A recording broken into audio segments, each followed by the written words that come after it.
안녕하십니까. 조국혁신당 국회의원 서왕진입니다. 오늘은 다음 주 산업통상자원 중소벤처기업위원회 산업특허소위에서 심사 예정인 반도체 특별법과 전력망 확충특별법, 고준위 방패장 특별법, 해상풍력 특별법 등 일명 에너지 3법, 그리고 상임위 보고 논란이 있는 제11차 전력수급 기본계획에 대해 산자중기위원으로서 입장을 말씀드리고자 이 자리에 섰습니다. 먼저 반도체 특별법과 에너지 3법에 대해 말씀드리겠습니다. 현재 국민의힘은 반도체 특별법과 고준위법, 해상풍력법, 전력망법을 패키지로 묶고 조속한 법안 통과를 촉구하면서 이 법안들이 신속하게 처리되지 못하고 있는 것을 야당의 책임인 양 몰아붙이고 있습니다. 소관 상임위 위원이자 법안소위 위원으로서 분명히 말씀드립니다. 이 법안들이 신속하게 의결되지 못한 책임은 국민의힘에 있습니다. 첫째, 산자중기 상임위원장을 맡고 있는 국민의힘의 소위 침대축구식 상임위 운영이 문제였습니다. 22대 국회 개원 이래 산자중기위는 다른 상임위와 비교해 회의 개최 횟수가 현저히 부족합니다. 2025년 2월 12일 기준 과학기술정보방송통신위는 44회의 상임위를 개최하였는데 산자중기위는 18회에 그치고 있습니다. 대왕고래, 체코원전 등 윤석열 정부의 무리한 밀실 정책에 대한 야당 의원들의 비판과 질의 자체를 원천봉쇄하기 위해 상임위 회의 자체를 최대한 회피했기 때문입니다.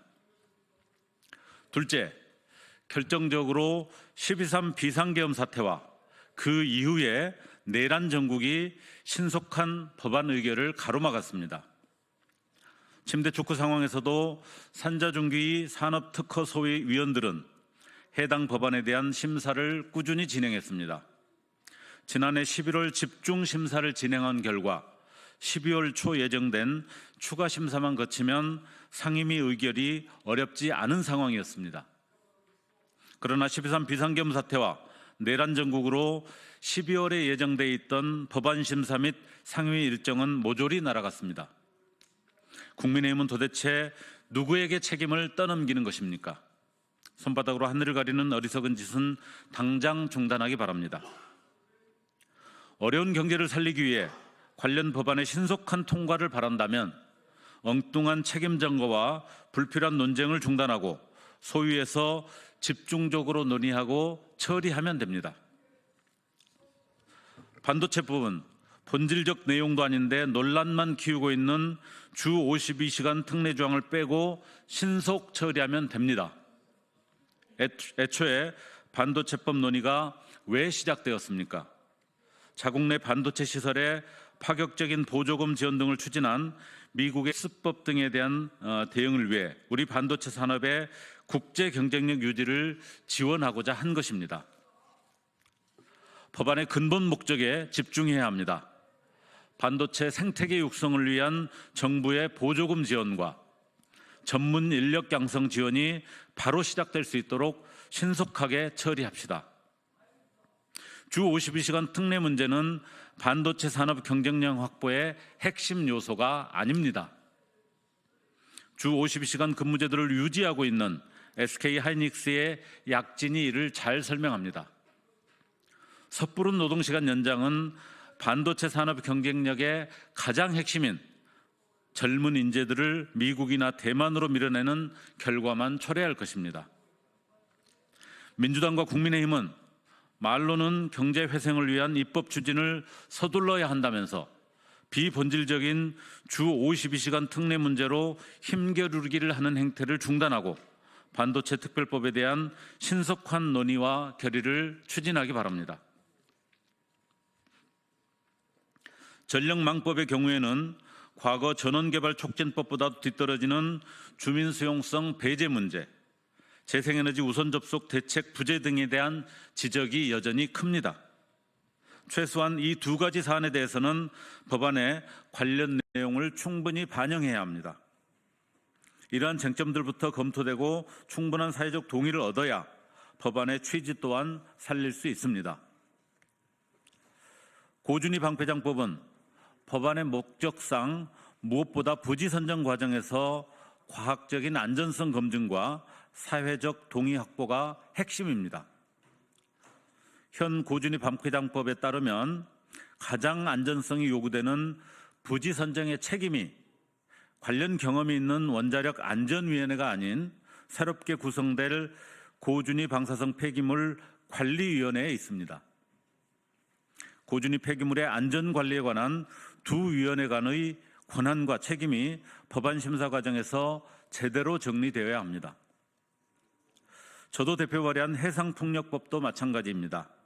계획 입지와 원스톱샵 도입, 주민 이익 공유 등 발의 취지에 맞게 법안이 처리되도록 꼼꼼하게 검토해야 합니다.